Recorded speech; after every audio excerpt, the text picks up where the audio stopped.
నేను కడుపులో ఉన్నప్పుడేమో మా మమ్మీని అద్దిను ఇద్దిను ఇట్లా వండుకో అట్లా వండుకో ఇచ్చేకు అచ్చేకు ఇట్లుండు అట్లుండు ఇది తింటే మంచిది అది తింటే మంచిది ఇది అది అని తిండి పెట్టి పెట్టి పెట్టి పెట్టి మా మమ్మీ నిలబడగొడతారు. అదే ఒక్కసారి నేను డెలివరీ అయినాక బయటికి వచ్చినాక ఇక దృష్టి మొత్తం మళ్ళీ నా మీదికి మళ్ళుతుంది. పిల్లగాడు వంటాడా, పిల్లగాడు తింటాడా, పిల్లగాడు తాగుతాడా, పిల్లగాడు ఏం చేస్తాడు, ఇదే ముచ్చట. మరి డెలివరీ అయినాక మమ్మీ వాళ్ళకి ఎంత కష్టం ఉంటుంది కదా.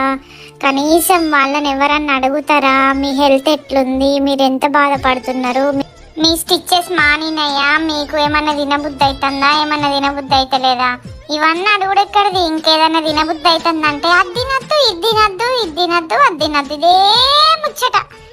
ఇక గిట్లనే ఉంటుందా అనుల్లా నాకు అర్థం కాదు.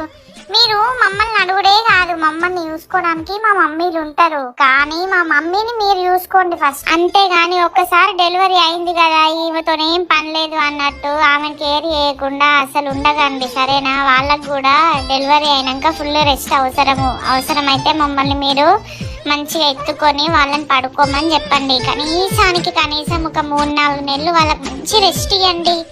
ఏమంటారు, ఇస్తారా లేదా?